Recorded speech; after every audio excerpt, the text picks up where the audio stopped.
3 ships, an unproven map, and a journey no one believed would return. This voyage should have failed.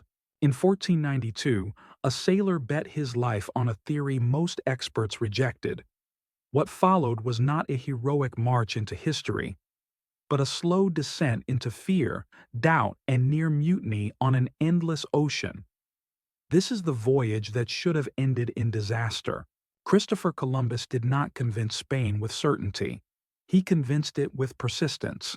For years he had been rejected by courts and scholars across Europe.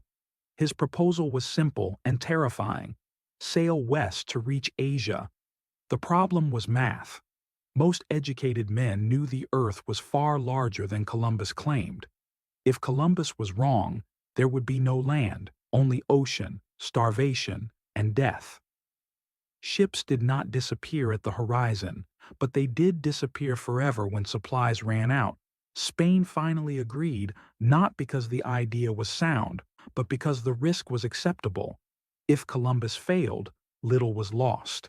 If he succeeded, everything could change. The ships Columbus received were not majestic explorers.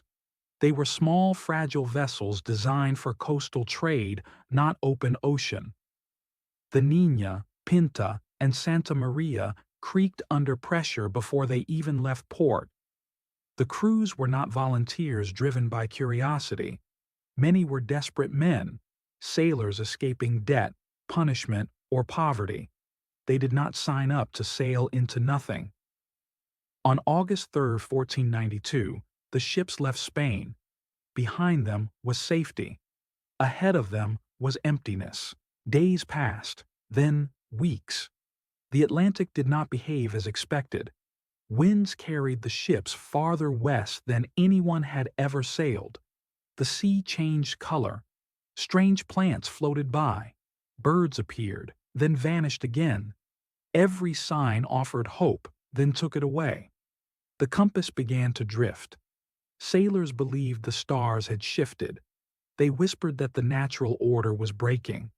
Fear spread slowly, then openly. Columbus recorded one distance in his private log, and a shorter one for the crew. Each night, he lied to keep them calm. The ocean did not care. By late September, the mood turned dark. Supplies were rotting. Fresh water grew scarce. Men slept with knives close at hand.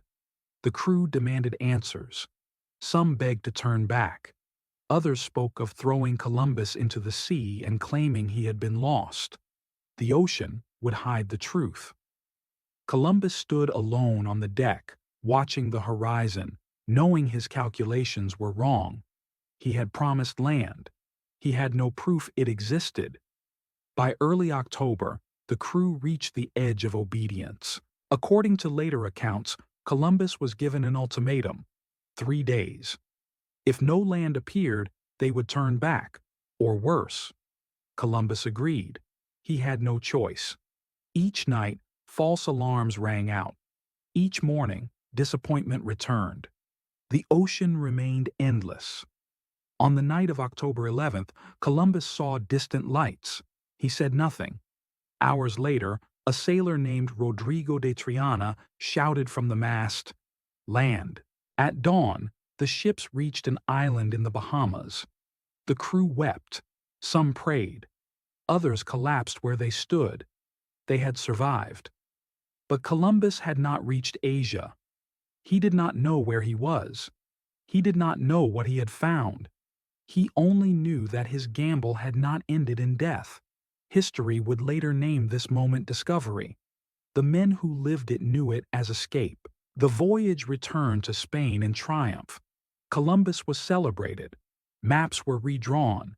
New voyages followed.